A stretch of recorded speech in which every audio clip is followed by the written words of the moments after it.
Welcome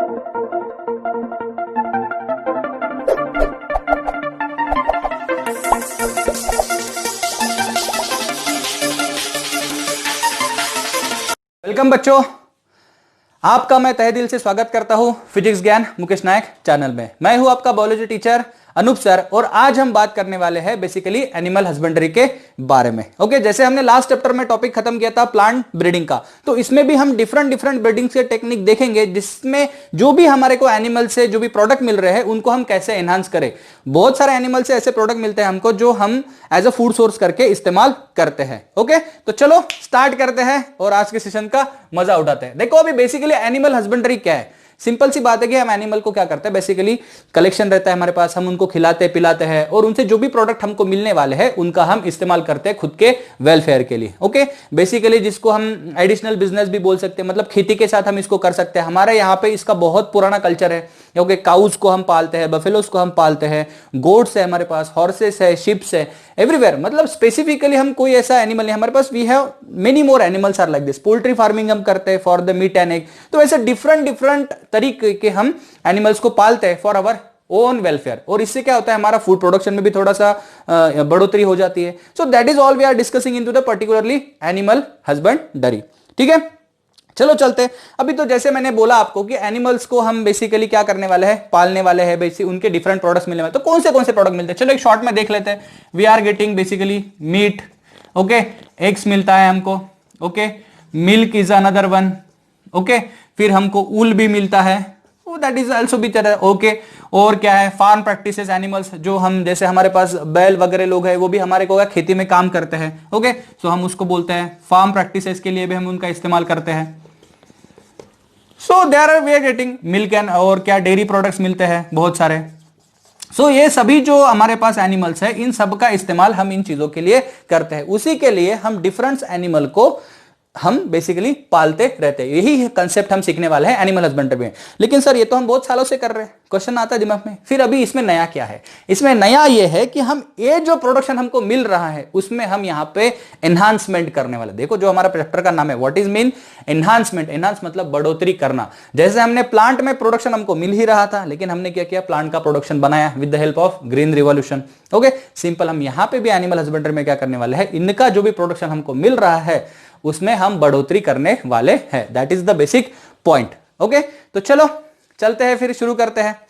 तो पहला हम इसमें क्या आता है, अभी आप लोगों को सबको ब्रीडिंग के बारे में तो आइडिया आ जाएगी, क्योंकि ब्रीडिंग क्या है भाई, बेसिकली हाइब्रिडाइजेशन टेक्निक है जब हम दो सुपेरियर वेराइटी को मिलाते हैं to getting another superior variety. Okay, पहले भी दो सुपेरियर रहता है, वो अपने अपने क्वालिटीज में बेटर, बट हम क्या करते हैं उनके कैरेक्टर को बेसिकली कंबाइन करते हैं। ठीक है, तो अभी एनिमल हस्बेंड्री या एनिमल ब्रीडिंग में क्या चीजें आने वाली है, देखो इसमें आता है बेसिकली एक होता है इन ब्रीडिंग और एक होता है आउट ब्रीडिंग। ठीक है, अभी इन ब्रीडिंग मतलब क्या, यहां पे हम किसके साथ में ब्रीडिंग करेंगे। जैसे हमने प्लांट को चूज किया था जो बेसिकली सेम स्पेसिस थे, कभी अलग स्पेसिस के थे, तो यहां पे भी हम क्या करेंगे, क्लोजली रिलेटेड स्पेसिस के साथ में ही करेंगे। जब हम इन ब्रीडिंग की बात करते हैं तब क्या होते हैं ये, they are basically closely related spaces.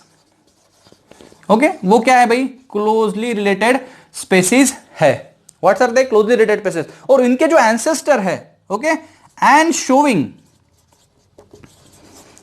showing common ancestor from 4 to 6 generation. Okay, what is going on कि इनके कुछ कॉमन एंसेस्टर है लास्ट 4 से 6 जनरेशन से। तो ये सब का जब हम ब्रीडिंग करवाएंगे तो वो सब कुछ हमारा आएगा basically into the in breeding. ये बात ध्यान में रखना, मैंने क्या बोला है, इन ब्रीडिंग क्या चीज है बच्चों, इन ब्रीडिंग क्लोज रिलेटेड स्पेसीज है, कॉमन कैरेक्टर भी दिखाएंगे और क्या कहेंगे, कॉमन एंसेस्टर भी होंगे इनके 4 से 6 जनरेशन से। तो जब ऐसे कोई ब्रीड्स के बीच में हम ब्रीडिंग करते हैं तब हम उसको क्या बोलते हैं, इन ब्रीडिंग। अभी यहां पे बहुत सारे क्वेश्चन है, इन ब्रीडिंग हमको क्या देता है, बेसिकली हमको क्या देता है, होमोजाइगोसिटी देता है। अभी आप लोगों को सबको होमोजाइगोसिटी पता ही होगी। ओके, सो होमोजाइगोसिटी देता है। होमोजाइगोसिटी के साथ क्या होता है, हमको प्योर लाइन मिलते रहते हैं, ये भी होता है। मतलब हर बार हमको अच्छी ही नस्ल का एनिमल मिलेगा जब भी हम इनका ब्रीडिंग करेंगे, मतलब सुपेरियर सुपेरियर बनते चलेगा। लेकिन इसका एक मेन ड्रॉबैक भी है जिसके ऊपर क्या होता है, क्वेश्चंस बहुत बार पूछे गए, उस चीज को हम क्या बोलते हैं, that is called as the in breeding depression. देखो मैं क्या बोल रहा हूं, ध्यान से सुनो, inbreeding depression. Okay, inbreeding depression मतलब क्या? अगर हम कंटिन्यूअसली ही इनब्रीडिंग करते रहे तो हमको प्योर लाइन मिल रहा है, अच्छा प्रोडक्ट मिलेगा, लेकिन धीरे धीरे कुछ सालों के बाद क्या हो जाता है कि प्रोडक्शन घटने लगता है। जैसे समझो, बात करते हैं, चलो एक एग्जांपल के साथ इसको मस्त पढ़ते हैं। अभी समझो मेरे पास काऊ है दो, ओके, मैंने उनके बीच में इनब्रीडिंग करवाया, एक थर्ड काऊ मैंने बना लिया। अभी पहले वाला काऊ मेरे को 12 लीटर दूध दे रहा था, दूसरा वाला काऊ मेरे को बेसिकली कम दूध दे रहा था, बट उसका रेजिस्टेंस पावर ज्यादा था। ओके, समझो वो दूसरा कोई ब्रीड का था। इसके बीच में मैंने घड़वा दिया, इनब्रीडिंग करवा दिया, तो अभी क्या, दूध भी मेरे को मिल रहा है और एक काऊ भी है मेरे पास। तो अगर वो काऊ जो मैंने तीसरी हाइब्रिडेशन टेक्निक से बनाई है, उसका दूध का भी अच्छा है और बीमार भी नहीं पड़ रही है, लेकिन धीरे धीरे क्या होगा, जब मैं उसमें कंटिन्यूअस इनब्रीडिंग करते चलूंगा तो कुछ सालों के बाद क्या होगा, उसका जो मिल्किंग कैपेसिटी है वो धीरे धीरे रिड्यूस होता चलेगा। व्हाट आई एम सेइंग, वो जो मिल्किंग कैपेसिटी है वो धीरे धीरे रिड्यूस होता चलेगा, और इसी चीज को हम बोलते हैं इनब्रीडिंग डिप्रेशन। क्या बोलते हैं? Inbreeding depression. तो फिर क्या होगा, हमारा जो मकसद था वो बाद में अचीव होने से रहा, तो ऐसे टाइम में हम क्या करते हैं, एक सिंगल बेसिकली क्रॉस ब्रीड कर लेते हैं या आउट क्रॉस कर लेते हैं। इनब्रीडिंग डिप्रेशन को खत्म करने के लिए क्या करते हैं, बेसिकली आउट क्रॉस करते हैं, मतलब दूसरे वैरायटी के साथ उसको मिला देते हैं, फिर से एक बार हाइब्रिडेशन कर देते हैं। सो मेरी बात ध्यान में रखना, तो इनब्रीडिंग डिप्रेशन से हम क्रॉस ब्रीड से निजात पा सकते हैं। That is a very simple technique. Okay, बाकी ये भले ही बहुत सारा अच्छा है, बट कुछ सालों के बाद थोड़ा सा इनब्रीडिंग डिप्रेशन देता है, प्रोडक्शन में कॉस्ट आता है, दूध कम हो जाता है, मीट कम होता है, एग्स में, मतलब जो भी पर्पस के लिए हम इस एनिमल को पाल रहे हैं वो पर्पस हमारा कुछ सालों के बाद होता है, तो उसी को हम बोलते हैं इनब्रीडिंग डिप्रेशन। तो हम अगर इसको, ये जो स्पेसीज है, इसको किसी और ब्रीड के साथ क्रॉस कर देंगे तो ये हमारा इनब्रीडिंग डिप्रेशन चला जाएगा, क्योंकि हमारे पास और एक नया ब्रीड बन जाएगा, उसके भी कैरेक्टर उसके अंदर आ जाएंगे, ये प्रॉब्लम हमारा खत्म हो जाएगा। ओके, चलो इनब्रीडिंग खत्म हो गया। अभी बात करते हैं बेसिकली आउटब्रीडिंग की। चलो आते हैं, तो अभी आउटब्रीडिंग क्या चीज है? ओके, जैसे हमने बात किया था भैया कि इनब्रीडिंग में हम क्या कर रहे थे, क्लोजली रिलेटेड स्पेसीज ले रहे थे, इसमें भी करेंगे, सिंपल सी बात है। देखो अभी आउटब्रीडिंग, लेकिन आउटब्रीडिंग में क्या करने वाले हैं, जिनके कॉमन एंसेस्टर कॉमन नहीं है, नो कॉमन एंसेस्टर, ये बात ध्यान में रखना, जिनके एंसेस्टर कॉमन नहीं है। Okay, no common ancestor. अभी एंसेस्टर मतलब क्या होगा भाई, उसके फैमिली वाले पीछे, मतलब उसके, समझो मैं है तो मेरे पापा, मेरे दादा, उनके दादा, परदादा, ये एंसेस्टर होते हैं बरा हमारे, तो वो स्पेसीज कहां से है, उसके कौन से एंसेस्टर है, ये बात कर रहा हूं मैं, ध्यान से देखो, जिनको एंसेस्टर का पता नहीं वो भी बोल रहा हूं, ध्यान से समझ लो। तो breeding between closely related species but showing no common ancestor from 4 to 6 generation, जिनका कोई भी कॉमन एंसेस्ट्रल हिस्ट्री नहीं है, ऐसे ब्रीडिंग के टाइम में जब हम करवाते हैं तब हम उसको बोलते हैं आउट ब्रीडिंग। ओके, और ये बहुत सही तरीका है एनिमल हस्बेंड्री में ज्यादा प्रोडक्शन पाने का, और मैक्सिमम टाइप जो है हमारे पास यहां पे लेके हुए वो आउट ब्रीडिंग के ही होते है। ठीक हो गया, मेरे ख्याल से तुम्हारा ये कंसेप्ट अभी पूरा क्लियर हो गया। ओके, चलो अभी आगे चलते हैं। इसके भी कुछ टाइप है हमारे पास। क्या है आउट ब्रीडिंग का टाइप? पहला क्या है हमारे पास, क्रॉस ब्रीड। क्रॉस ब्रीड को या आउट क्रॉस को हम एक क्या बोलते हैं, अनदर नेम से भी पहुंच जाते हैं, जिसको हम क्या बोलते हैं, इंटर स्पेसिफिक हाइब्रिडाइजेशन। ओके, मतलब डिफरेंट स्पेसीज के ब्रीड के साथ हम इसको क्या करेंगे, क्रॉस करेंगे। हैविंग द, उसके नाम में ही लिखा हुआ है बच्चों सब कुछ। ओके, देखो ध्यान से देखो, आ जाओ। Okay, what we are going to discuss, इसका भी काम हो गया। अभी चलो चलाते हैं। अभी व्हाट इंटर स्पेसिफिक या आउट क्रॉसिंग। आउट क्रॉसिंग मत का मतलब क्या है, मतलब डिफरेंट स्पेसीज के बीच में। Okay, out crossing. Okay, out crossing मतलब क्या, breeding between two different species. ठीक है, दैट इज, इसी को हम क्या बोलते हैं आगे जाके, इंटर स्पेसिफिक। दो डिफरेंट स्पेसीज आ गए तो इंटर स्पेसिफिक आ गया नाम। ओके, दो अलग अलग स्पेसीज के साथ हम इसको मिला के देखेंगे तो हो गया आउट क्रॉस। और आउट क्रॉस से क्या होगा भाई, मिनिमाइज इनब्रीडिंग डिप्रेशन। ये ध्यान में रखना, बहुत इंपॉर्टेंट पॉइंट है, minimize inbreeding depression, that is the point. Okay, बात क्लियर, एकदम सिंपल है। आउट क्रॉस या इंटर स्पेसिफिक हाइब्रिडाइजेशन दोनों एक ही चीज है, कोई दिक्कत नहीं है, यू कैन रिमेंबर इट। ठीक है, अभी आगे बात करते हैं क्रॉस ब्रीडिंग की। ओके, अभी क्रॉस ब्रीडिंग मतलब क्या है, जिसके बीच में जो ब्रीड है हमारा, ओके, दैट इज पर्टिकुलरली जो भी ब्रीड है। जस्ट एक मिनट दो, पानी पीते हैं।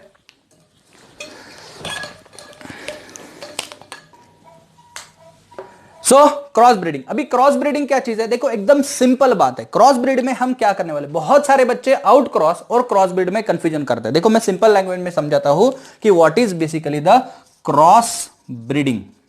Okay, cross breeding. देखो अभी क्रॉस ब्रीड में क्या कर रहे हैं, अभी क्रॉस ब्रीड में हम क्या करते हैं, एक सुपेरियर मेल रहते हैं और एक सुपेरियर फीमेल लेते हैं और उन दोनों का हाइब्रिडाइजेशन घड़वा के लाते हैं। ओके, दैट इज द, मतलब इसको अगर लिखना है तो हम व्हाट वी गोइंग डिस्कस कि हाइब्रिडाइजेशन बिटवीन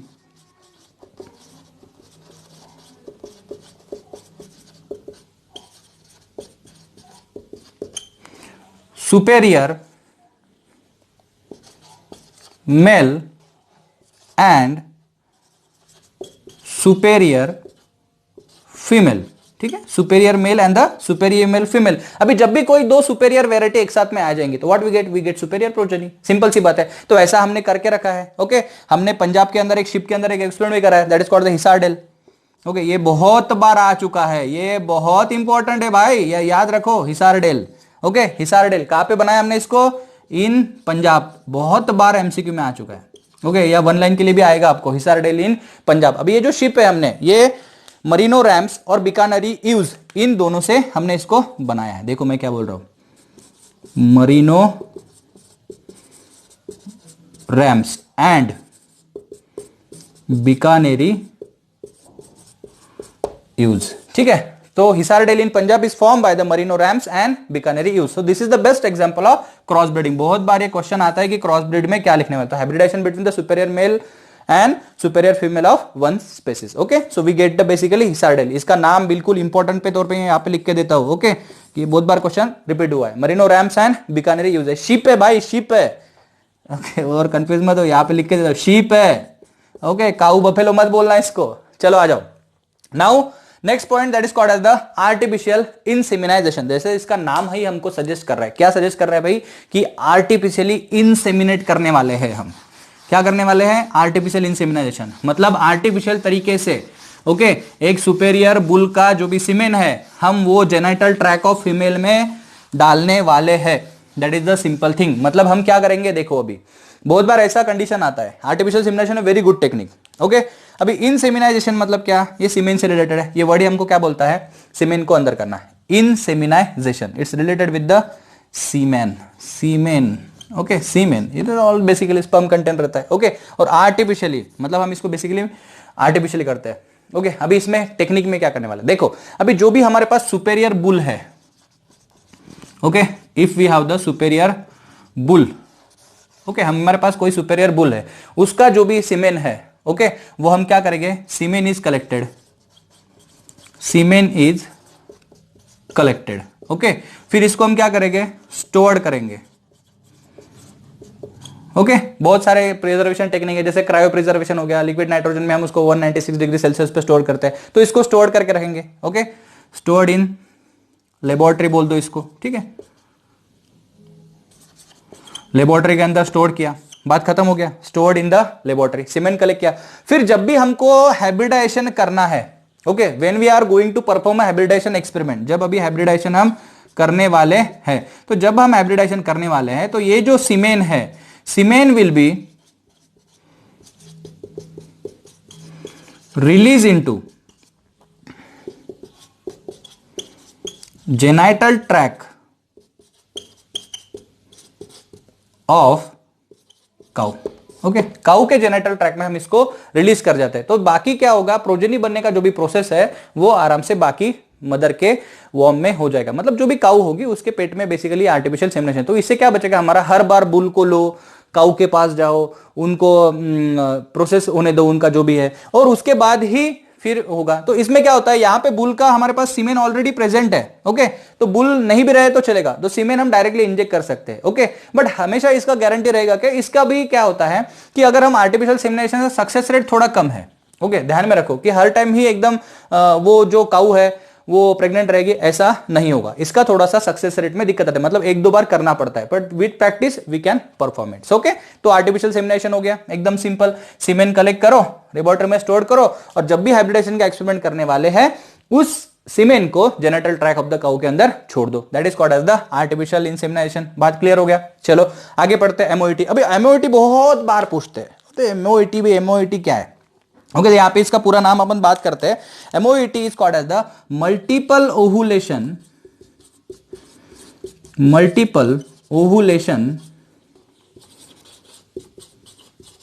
एम्ब्रियो ट्रांसफर। ठीक है, what is called as the multiple ovulation embryo transfer. अभी इसमें सिस्टम में हम क्या करने वाले हैं, देखो चलो आ जाए। ओके,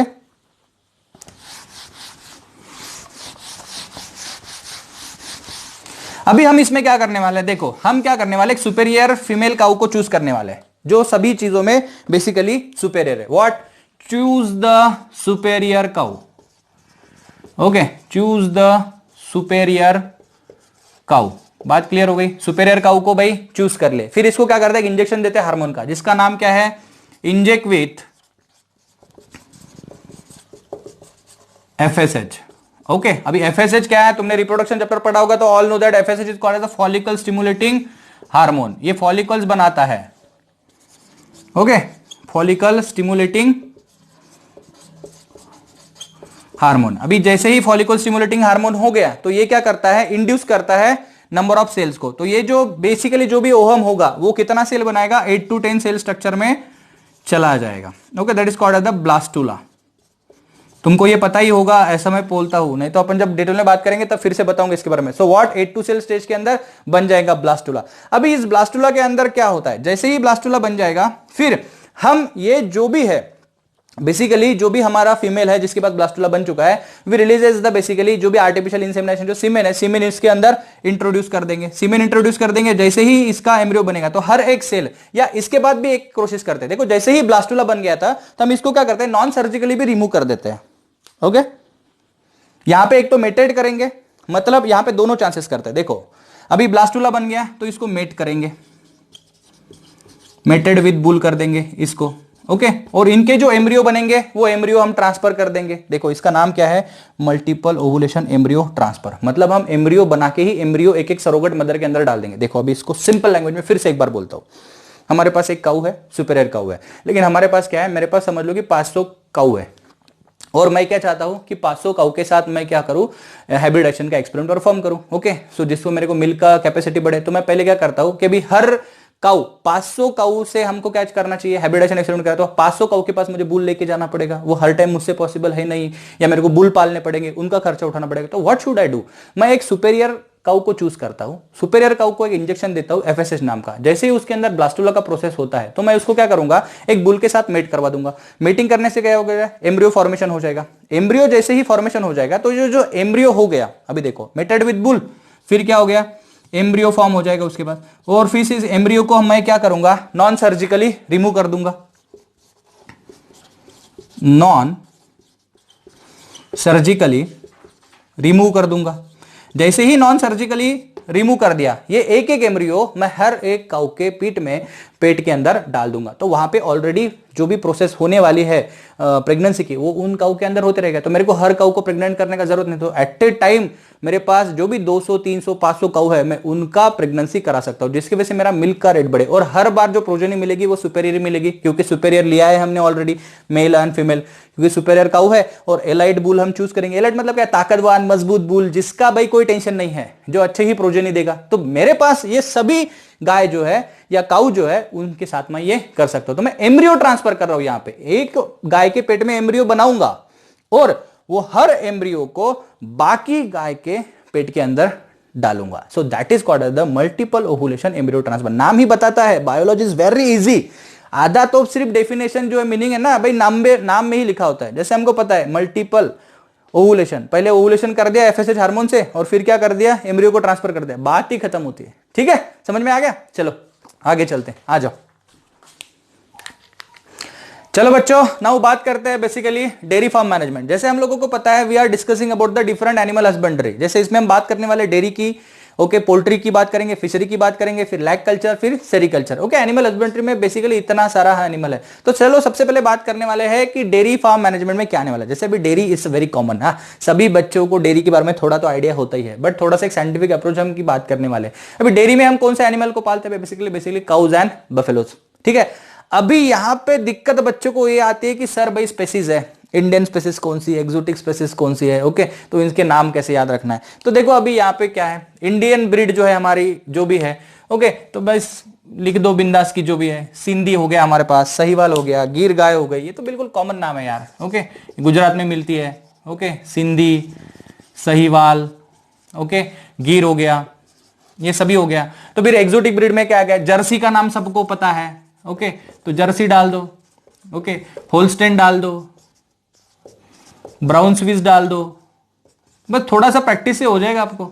नहीं हुआ तो भाई ट्रिक दूंगा मैं आपको, क्यों टेंशन ले रहे हो इतना। ओके, हाँ जरूर ट्रिक बनाएंगे इसके ऊपर, बहुत सारी ट्रिक होती है बायो के अंदर, तो याद रह जाता है। तो देखो ये किसके बारे में बात करें भाई, हम ये काऊ के बारे में बात कर रहे हैं। ओके भाई, ये ध्यान में रखना, नहीं तो बोलोगे सर बफेलो की ब्रीड लिख दे क्या आपने। नहीं नहीं भाई, ओके, काऊ का ब्रीड है। ओके, सो बेसिकली क्या है, dairy farm management Indian breed है, सिंधी, सहीवाल, गिर, और एक्सोटिक ब्रीड है हमारे पास Jersey, Holstein and Brown Swiss. Okay, तो ये क्या है भाई, सुपेरियर वेराइटी देता है, ज्यादा मिल्क कैपेसिटी है इनका, ये होता है, इसी वजह से इनको पालते हैं। अगर गाय दूध नहीं देगी तो भाई चलेगा कैसे ना, सिंपल बात है। और फिर उसके बाद बफेलो भी है, तो बफेलो की स्पेसीज एक बार बात कर लेते हैं, फिर इसका मैनेजमेंट करते हैं। तो बफेलो में क्या आएगा हमारे पास, देखो जाफराबादी सबको पता है, जाफराबादी है हमारे पास। ओके, सिंपल सी बात है। ओके, फिर हमारे पास नागपुरी है, नीली है, ये बफेलो है हमारे पास, सुरती है। Okay, they are certain buffalo varieties. तो ये भाई क्या हो गया, बफेलो का वेराइटी हो गया, तो काम ही खत्म हो गया। बस कितने सिंपल सिंपल नाम है। तो काऊ बफेलो में तो कोई कंफ्यूजन है नहीं। चलो यस बोल दो, हाँ सर, चलो डन। ओके, तो भाई अभी इसका मैनेजमेंट बहुत सारा इंपॉर्टेंट फंडा है। ओके, जैसे हमने देखे हो कि बहुत सारे हाईली डेवलपमेंट प्लांट भी है, बहुत सारी कंपनियां भी इसके अंदर आ चुकी है, हम तो इसको बहुत सालों से कर ही रहे हैं। लेकिन अभी इसका मैनेजमेंट का क्या टेक्निक है, सबसे पहले हमको मैनेजमेंट में क्या ध्यान रखना पड़ता है, देखो कि अच्छा ब्रीड चुनना। देखो मैं पॉइंट क्या बोल रहा हूं, सिलेक्शन ऑफ गुड ब्रीड, ये पहला पॉइंट है इसके अंदर, सिलेक्शन ऑफ गुड ब्रीड। अच्छा ब्रीड को हमको चुनना पड़ेगा, अच्छा ब्रीड में चुनना पड़ेगा। यहाँ पे वो सिंपल सी बात है, उसको खिलाना पिलाना पड़ेगा भी अच्छा। ओके, तो न्यूट्रिशनल वैल्यू खिलाना पड़ेगा। जैसे हम लोगों को पता है कि अच्छा फॉडर खिलाओ, ऑयल केक्स खिलाओ। ओके, तो भाई फॉडर खिलाओ, ऑयल केक्स खिलाओ, उसका न्यूट्रिएंट का पूरी तरह से ध्यान रखो। ओके, बेसिकली जो भी जितना सारा मिल रहा है। ओके, और ये साइलेज हो गया, ये हमको पता ही है। ओके, जिसको अभी क्या बोलते हैं, इसको ऑयल केक्स को बोलता है, देखो मैं मराठी में एक very good name is there, तो इसको ढेप बोलते हैं, ढेप। ओके, एक जानवर को खिलाते हैं ना तो मिल्क का प्रोडक्शन का इंटेक बढ़ता है। ओके, तो महाराष्ट्र में तो बिल्कुल बिंदास लोगों बच्चों को पता ही होता है। और बहुत सारे स्ट्रॉ मोलासेस वगैरह होते हैं, जो भी हमारे पास खेतों में लगा हुआ धान वगैरह है, तो उनको बारीक कट करके हम एनिमल्स को खिला देते हैं। सो दैट इज इंक्लूड। अभी तो क्या आर्टिफिशियल भी बहुत सारी कंपनियां इनका फॉडर भी बना रही है। ओके, तो न्यूट्रिशन हो गया, गुड ब्रीड हो गया। तीसरा चीज क्या करना पड़ेगा, hygiene and sanitation. Okay, hygiene and sanitation. Okay, तो हाइजीन एंड सैनिटेशन क्या है, वहां पे क्लीनलीनेस रखना पड़ेगा। ओके, अभी गौमूत्र को तो बहुत सारा डिमांड आ गया, तो उसको बेच सकते हो भाई, पंडा है बहुत सारा, ये चल सकता है आराम से। ओके, सैनिटेशन रखो बहुत सारा आराम से, सैनिटेशन स्वच्छता रखो, कोई बंदे को वहां पे लगाओ, क्लीन पे करो। ओके, उसके बाद क्या होता है, ये बहुत सारे डिजीज से भी इन्फेक्ट होते हैं, तो हमको क्या चाहिए, वेटरनरी डॉक्टर भी लगेगा एक। ओके, वेटरनरी डॉक्टर, तो वेटरनरी डॉक्टर क्या करेगा, इनको पहले से ट्रीटमेंट देगा, बचाएगा बहुत सारे डिजीजेस से, तो हमारा कोई भी कैटल इन्फेक्टेड नहीं होगा, वो नहीं होगा तो मिल्किंग कैपेसिटी बढ़ता रहेगा। दैट इज द फंडामेंटल, वो हो गया। फिर अभी मेन क्या होता है भाई यहाँ पे कि ट्रांसपोर्ट, मार्केटिंग ये करना पड़ता है, क्योंकि दूध क्या है, खराब हो जाएगा जल्दी। तो हमारे पास क्या चाहिए, प्रॉपर ट्रांसपोर्ट भी बहुत सारा जरूरी चीज है इसके अंदर। तो ट्रांसपोर्ट जितना अच्छा रहेगा हमारा, जल्दी से सवेरे दूध निकाला, बोले 1 घंटे के अंदर डेयरी तक पहुंच गया। Okay, so that is the fundamental. तो प्रॉपर ट्रांसपोर्ट फैसिलिटी होना चाहिए, नहीं तो फिर हमारे पास ऐसा कुछ स्टोरिंग कैपेसिटी होना चाहिए, क्योंकि फ्रीजर होने चाहिए बड़े बड़े। तो अगर बड़ा डेयरी है तो उनके पास तो होता है, लेकिन हमारे पास क्या है अभी ट्रांसपोर्ट के लिए, तो हम अगर स्मॉल स्केल पे कोई कर रहा है इसको, तो ट्रांसपोर्ट अपना खुद का व्हीकल पहुंचा दो, या कंपनी वालों के साथ टाइप कर लो, वो तुम्हारे खेत पे आके लेके जाएंगे। ओके, जहां पे भी तुम्हारा फार्म होगा। So that is the all the things which are happening in the farm management techniques. भाई इसको हम बोलते क्या है, फार्म मैनेजमेंट टेक्निक, याद रखना word. Okay, farm management technique. Okay, क्या हो गया भाई, फार्म मैनेजमेंट टेक्निक। इससे तुम हमारा बिंदास कर सकते हो। देखो बच्चों, कुछ हुआ नहीं ना, समझो, देखो आगे जाके कुछ हुआ नहीं तो ये एक तुम्हारे करियर ऑप्शन भी अच्छा बोल सकता है, अच्छा करियर ऑप्शन। अगर तुम्हारे पास प्रॉपर वाटर फैसिलिटी है, तुम्हारे पास खेती है, तो तुम इसको आराम से कर सकते हो। बहुत डिमांड है इधर, इधर तो 80 रुपए लीटर दूध बिकता है गिर गाय का। ओके, ये बहुत करियर ऑप्शन भी अच्छा है, तो ये ध्यान में रखना। ओके, चलो आते हैं पोल्ट्री मैनेजमेंट पढ़ते हैं। अभी पोल्ट्री हमको पता है, पोल्ट्री हम किस लिए करते हैं, मीट और एग्स। यहाँ पे देखो ब्रॉयलर एंड लेयर। तो ब्रॉयलर क्या है, ब्रॉयलर हमारा हमको पता है, बहुत बार खाते भी हम लोग। ओके, तो ब्रॉयलर चीज क्या है भाई, बेसिकली मीट के लिए पालने वाली स्पेसीज हो गई। ओके, एकदम सिंपल बात है। और लेयर मतलब क्या है भाई, एग्स के लिए पालने वाली स्पेसीज हो गई। तो यहां में लिख देते हैं हम फॉर मीट। ओके, बच्चे सोच रहे होंगे हाँ सर मजा आ रहा है। ओके चलो, लेयर फॉर एग्स, ठीक है।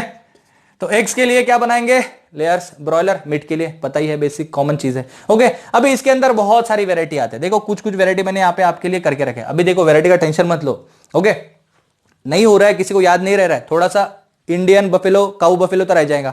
यहाँ पे दिक्कत आएगा, इसका एक अपने पास ट्रिक है। सो डोंट वरी, मैंने अभी ट्रिक से ही लिखे है, तो बस टाइम बचाने के लिए। चलो डोंट वरी, मैं दूंगा, जरूर दूंगा, जब हम इसका डिटेल लेक्चर लेंगे ना जरूर दूंगा। तो अमेरिका में कौन से अंदर है, प्लेमाउथ रॉक, ठीक हो गया। दूसरा कौन सा है, न्यू हैम्पशायर। ये कौन सा वैरायटी है भाई, ये अमेरिकन वैरायटी है जो हम बेसिकली पोल्ट्री फार्मिंग पालते हैं, क्योंकि ये क्या जल्दी खाती है, जल्दी बढ़ती है।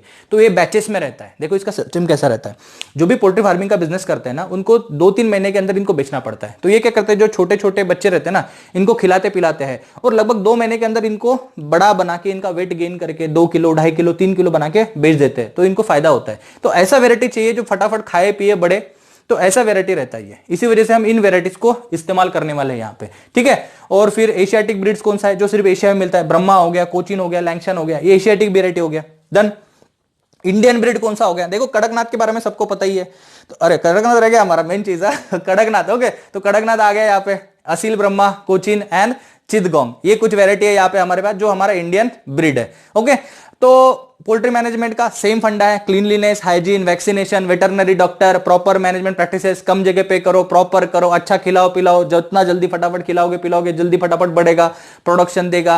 अंडे के लिए कर रहे हो तो भाई एग्स को कलेक्ट करो रेगुलर लेवल पे। ओके, बट इसमें ध्यान में रखना, ये जो भाई स्पेसीज है ना पोल्ट्री में, यहाँ पे तो कोई डिजीज का दिक्कत है नहीं, लेकिन यहाँ पे डिजीज का बहुत सारा इन्फेक्शन रहता है। तो यहाँ पे बिल्कुल रेगुलरली 8 दिन, 10 दिन, 15 दिन के बाद कॉन्स्टेंट बेसिस पे एक वेटरनरी डॉक्टर अपने को लगने वाला है। ओके, तो यहाँ पे डिजीजेस की देखो बात कर रहे हैं हम, यहाँ पे बैक्टीरियल डिजीजेस कौन से होने वाले हैं, इनको बहुत सारे। अभी जो इंसानों को होते हैं वो उनको भी होता है। तो बैक्टीरिया में लिख दो बिंदास, जो जो तुमको याद आ रहा है। क्या आ रहा है, टीबी, टाइफाइड, कॉलरा, काम खत्म हो गया। इतना तो भैया हमको पता ही है, बैक्टीरियल है, टीबी क्या बैक्टीरियल इन्फेक्शन है, तो ये कॉमन हो जाता है। फिर हमारे पास फंगल है, फिर वायरल है, फिर हमको क्या पता है, वायरल। तो फिर वायरल को हमको क्या है, एक सिंपल अभी डिजीज चल रहा है, सबको पता है बर्ड फ्लू के बारे में, तो भाई सिंपल है, ब्लड फ्लू बोल दो। ओके, तो भाई बर्ड फ्लू हो गया। बर्ड फ्लू क्या है, वायरल है, फ्लू वायरस से होता है, हमको पता ही है। ओके, नेक्स्ट है पैरासिटिक। अभी पैरासिटिक में क्या होता है, लाइस इन्फेक्शन।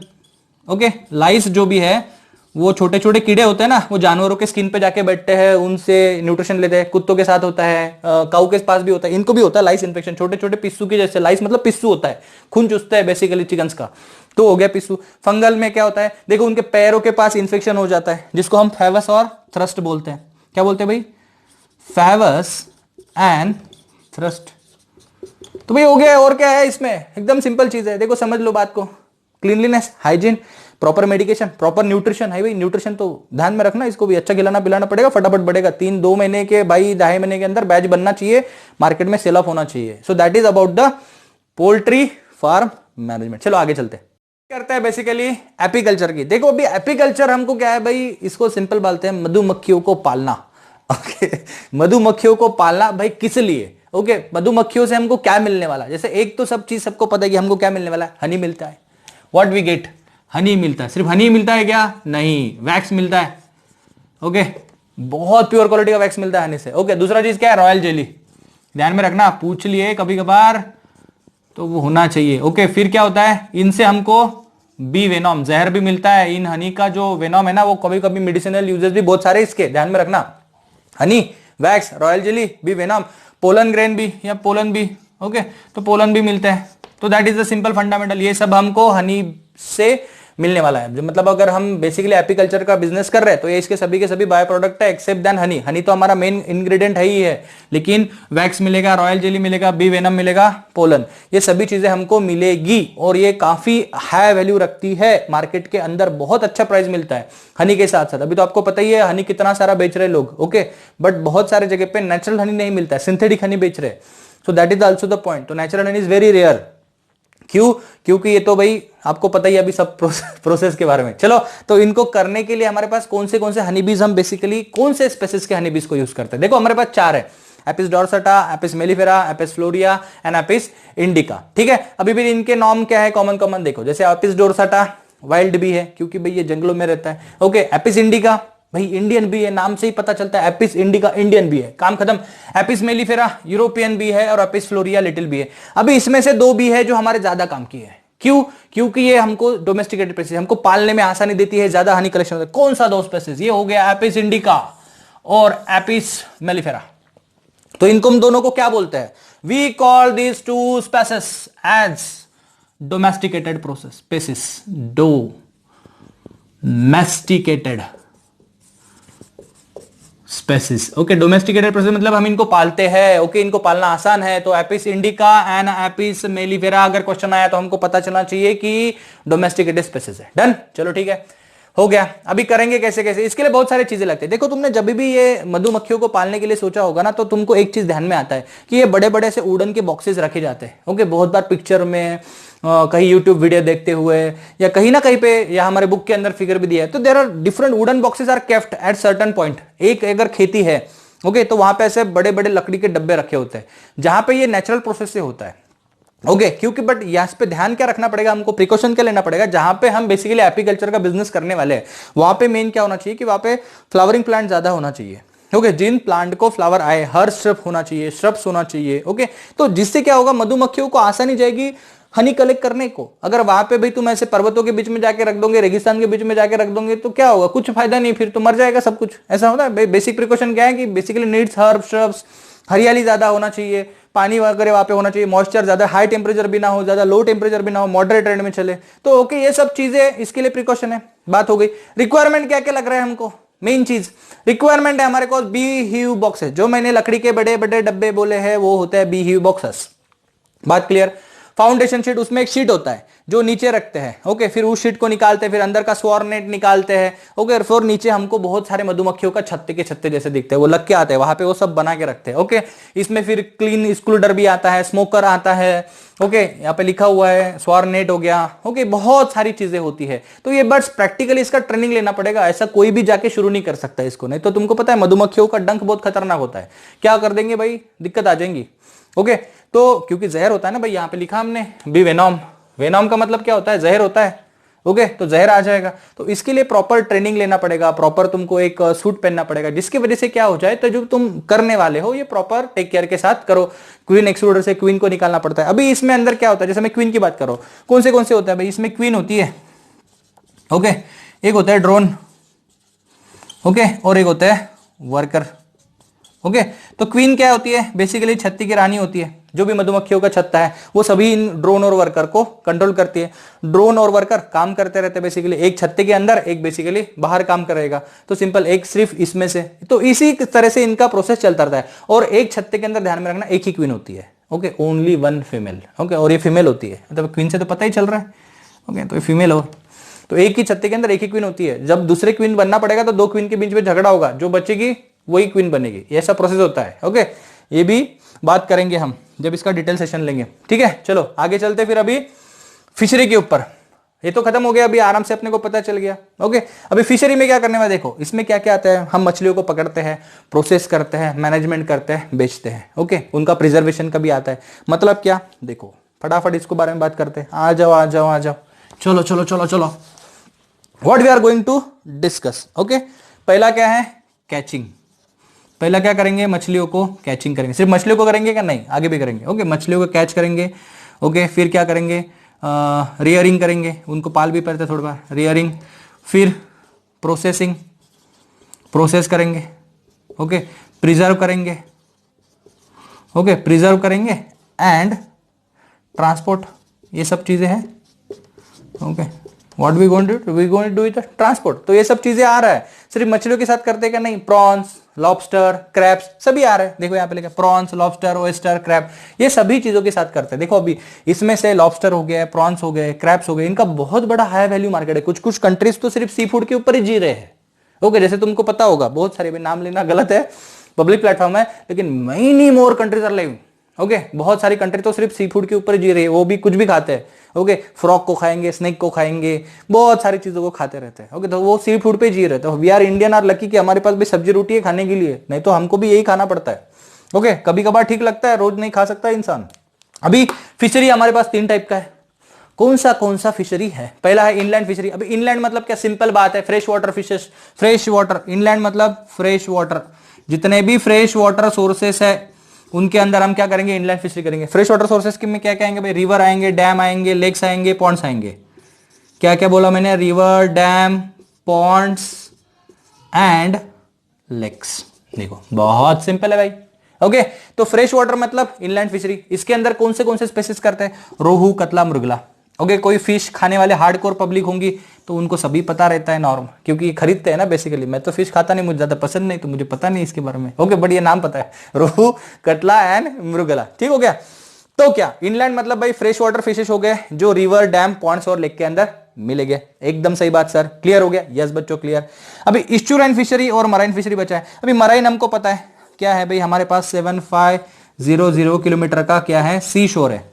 सी शोर है मतलब हमारे पास समंदर का किनारा है जहां पे हम ये सब कर सकते हैं। वी हैव सी शोर बहुत सारा। तो वहां पे हम कौन से पकड़ते हैं, बेसिकली बॉम्बे डक हो गया, पॉम्फ्रेट हो गया। पॉम्फ्रेट का तो बहुत बड़ा है वैल्यू है। ओके तो there are the certain species जो हम इनको आराम से पकड़ सकते हैं। अब ईस्चुराइन मतलब क्या होता है, बहुत बच्चे कंफ्यूज होते हैं। ईस्चुराइन सर, ईस्चुराइन देखो मैं बोलता जहां पे समंदर और नदी का मिलाप होने वाला है, मतलब जिसको हम खाड़ी बोलते हैं। व्हाट इज खाड़ी प्रदेश? ओके ये तुमने ज्योग्राफी के अंदर सीखा भी होगा, खाड़ी वाला प्रदेश। तो यहाँ पे जब समंदर का पानी नदी के साथ मिलने वाला है तो यहाँ पे थोड़ा सा दलदल जैसा जगह बनता है, थोड़ा सा पानी भी रहता है। ओके तो इस जगह पे जो बेसिकली फिशरी होने वाली है उसको हम बोलते हैं ईस्चुराइन फिशरी। बात समझ में आ गया? फ्रेश वाटर मतलब क्या, इनलैंड, लैंड है बाजू से। इनलैंड का नाम ही बता रहा है कि मैं भाई फ्रेश वाटर हूं, उसके बाजू बाजू लैंड होगा।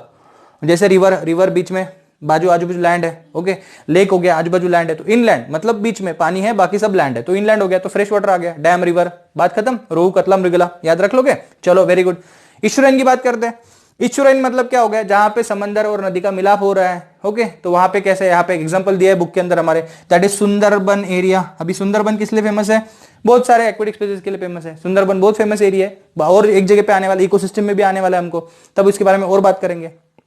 मराइन फिशरी क्या चीज है, समंदर में जो भी मछलियां मिलने वाली है, that is Bombay duck, pomfret, ये सब मिलने वाली है। तो हमारे पास सी शोर, ये तो बात हमको सबको पता है। अभी इसमें क्या होता है, मेनली बहुत सारी मछलियां तो हम पकड़ लेते हैं, कैच करते हैं, बट सबसे मेन क्या होता है, इनका प्रिजर्वेशन। हम मछलियों को क्या करते हैं, ड्राइंग करते हैं, फ्रीजिंग करते हैं, कैनिंग करते हैं, वो टीन के डब्बों में डालते हैं। Okay that is all done. Okay बहुत सारे गैसेस इसमें इस्तेमाल करते हैं। तो डिफरेंट प्रिजर्वेशन टेक्निक से हम क्या करते हैं, इनको प्रिजर्व करते हैं। ओके होता है ना बहुत बार, देखो मार्केट में हम जाते हैं तो वो लोग ड्राइड मछलियां लेके भी बैठते हैं बहुत बार। So this is all the preservation techniques of fishery. Fishery में हमको क्या करना पड़ेगा, बस अगर हम इनलैंड फिशरी कर रहे हैं तो प्रॉपर उनको फूड प्रोवाइड करो। ओके और कोई एक्सोटिक स्पेसीज उसमें अंदर एंट्री ना करे, ये देखो। ओके प्रॉपर उनका टेक केयर करो, बाकी कुछ नहीं, मछलियां तो खुद खा पी के बढ़ने ही वाली है। That is done. तो इसमें मुझे नहीं लगता कोई दिक्कत होगा। आगे चले, चलो आ जाओ। चलो बच्चों नाउ बात करने वाले हैं बेसिकली सेरीकल्चर के बारे में। अभी what is mean by basically sericulture, भाई सिल्क का प्रोडक्शन करना। सिल्क के कपड़े तो पहनते हैं, सिल्क के शाली हम ओढ़ते हैं, बेसिकली हमको सिल्क के बारे में बहुत सारे आइडिया है। गुड क्वालिटी सिल्क रहता है। ओके कश्मीर सिल्क फेमस है हमारे इधर। और तो बेसिकली सिल्क क्या है, ओके तो रियरिंग ऑफ, रियरिंग मतलब पालना होता है। Okay rearing of silk worm, okay and production of silk, and production of silk, इसको क्या बोलते हैं हम basically called as the sericulture. That is a very good fundamental. हम क्या करने वाले हैं, सिल्क का बिजनेस करने वाले हैं। मतलब जो भी इंसेक्ट हमारे पास है, देखो ये इंसेक्ट होते हैं, छोटे छोटे कीड़े होते हैं, ये हमको मार्केट में मिलते हैं। बहुत सारा इंडस्ट्री है ये इंडिया के अंदर, और काफी हद तक बहुत अच्छा डेवलप हुआ है। अभी ये इंडस्ट्री को शुरू कौन कर सकता है, कोई भी आदमी इसको शुरू कर सकता है, छोटे लेवल पे शुरू कर सकता है। अगर कोई बंदा हैंडीकैप है, जो चल फिर नहीं पाता, ज्यादा उससे कुछ भागा दौड़ी नहीं हो रही है, तो he can also started this business. Okay और स्मॉल जगह में शुरू होता है। लेकिन इसके लिए बेसिक रिक्वायरमेंट क्या है, तुमको मलबेरी प्लांट के लीव्स लगने वाले, क्योंकि ये जो भी लार्वा है, ओके जो भी हमारे पास है, देखो ये कैसा होता है, मैंने क्या बोला, हमारे पास सिल्क का वर्म है। मतलब ये जो सिल्क वर्म है ना, ओके ये किसके ऊपर जीता है, बेसिकली फीड ऑन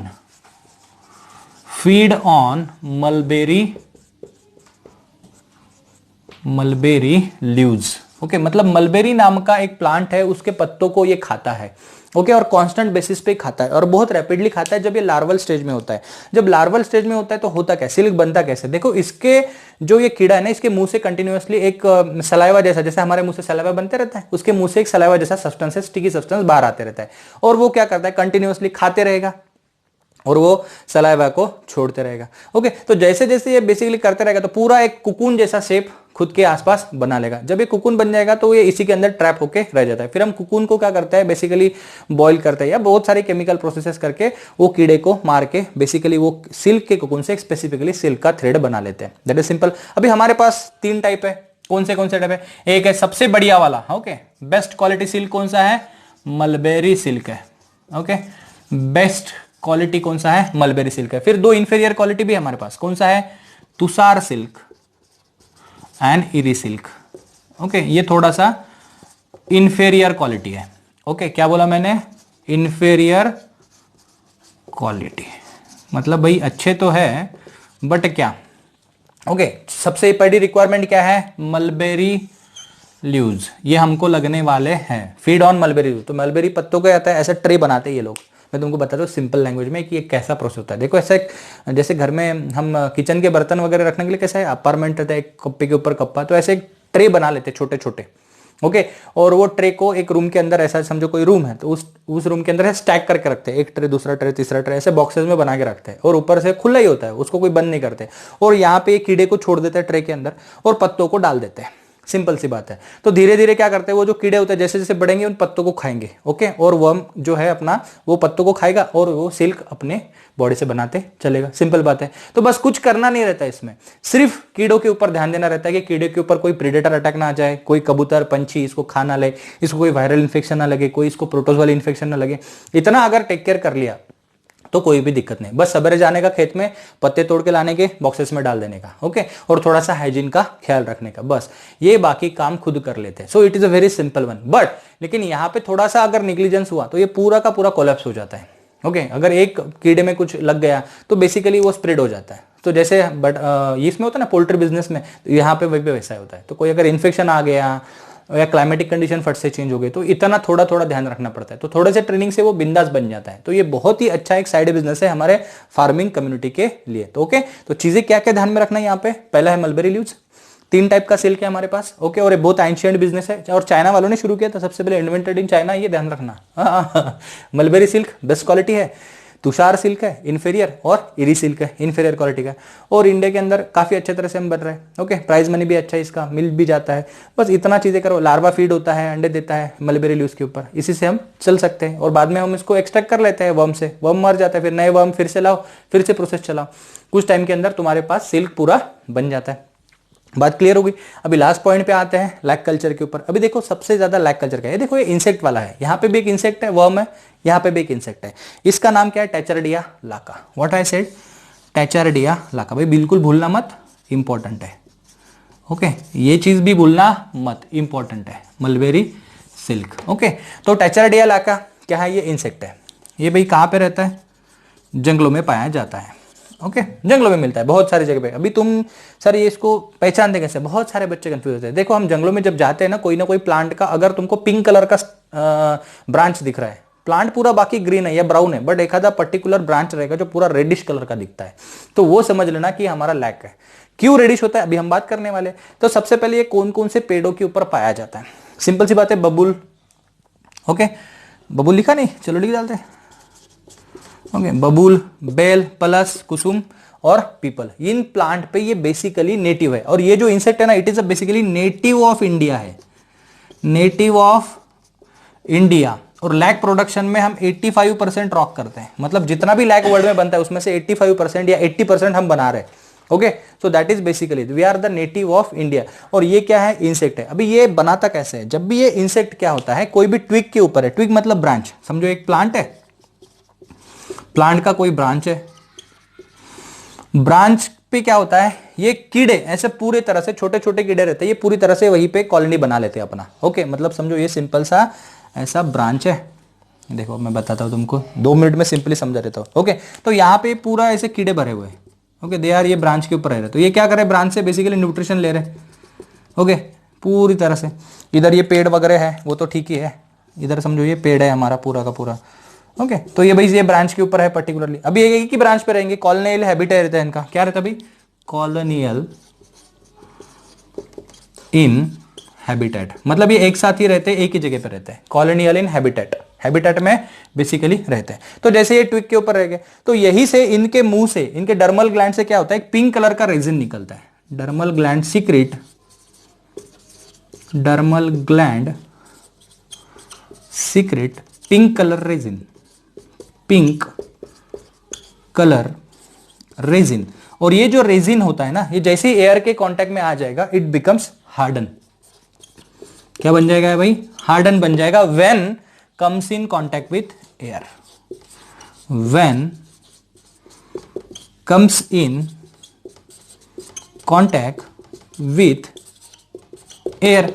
तो ओके, तो चलो अभी क्या आ गया, it is get hardens when basically comes in contact with the air. जैसे ही एयर के कांटेक्ट में आ जाएगा, ये बेसिकली क्या हो जाएगा, हार्डन हो जाएगा। फिर हम इस ब्रांच को क्या निकालेंगे, इस पेड़ से इस ब्रांच को तोड़ देंगे और फिर इसका फिल्ट्रेशन करेंगे।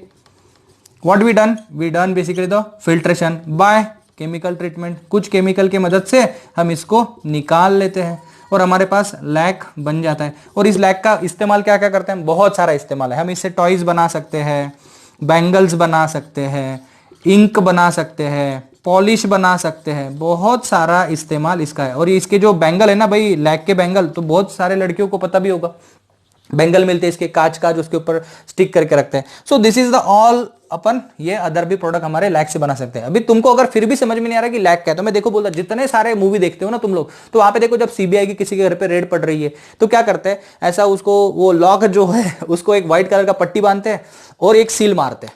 देखो ये सीन बहुत बार बहुत मूवी में है। ओके, वो जो सील मारते हैं ना, वहां पे एक रेड कलर का सब्सटेंस निकलता है, वो सील मारते हैं तब, तो वो जो रेड कलर है ना भाई, वही लैक है। बस एकदम सिंपल बात। तो जब भी अभी अगली बार पिक्चर देखोगे ना, समझ लो कि ये लैक है। Okay, it's a very simple fundamental. चलो, तो होप सो तुम लोगों को ये पूरा का पूरा आराम से समझ में आ गया होगा। तो चलो अभी हम आगे मिलने वाले हैं नेक्स्ट वीडियो में माइक्रोस के बारे में। लेकिन बच्चों, इस वीडियो को आपको बहुत अच्छे से शेयर करना है, लाइक करना है, अपने दोस्तों के साथ भी स्प्रेड करना है। ओके, और हमारे सर के सब्सक्राइबर भी बढ़ाना है, ध्यान रखना। ओके, वो पीछे से देख रहे हैं। ओके, चलो तो बेस्ट ऑफ लक, मिलते हैं नेक्स्ट लेक्चर में।